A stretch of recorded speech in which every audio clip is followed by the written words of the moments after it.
khom ấy nát na hai suk dam thei an no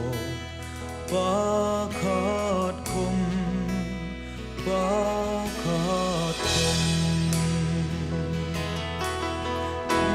Isu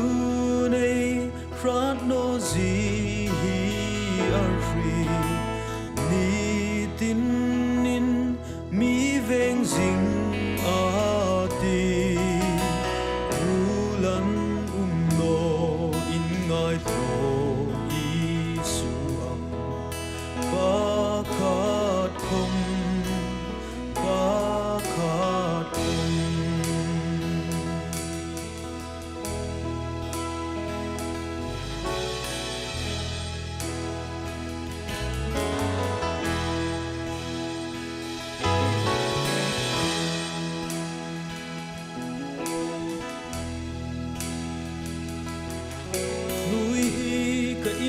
no kan zin na chau ani ka in ro ya chung ting ram mo yakin angel hanan mi nga van kot khar mo yakin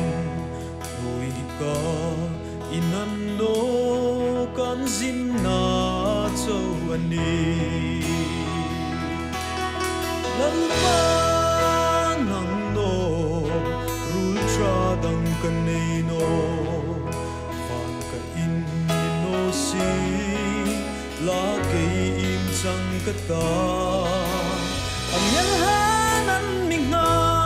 van kot kar mo yakin ka inan no kan zim na chaw ani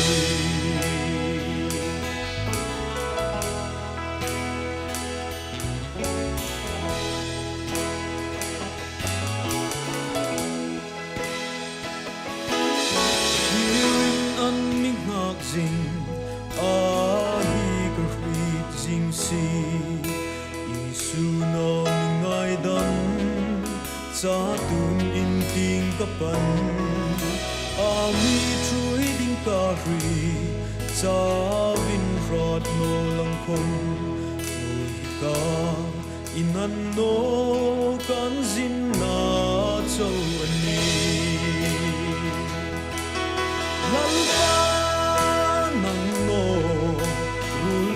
dang kanay no van ka in no si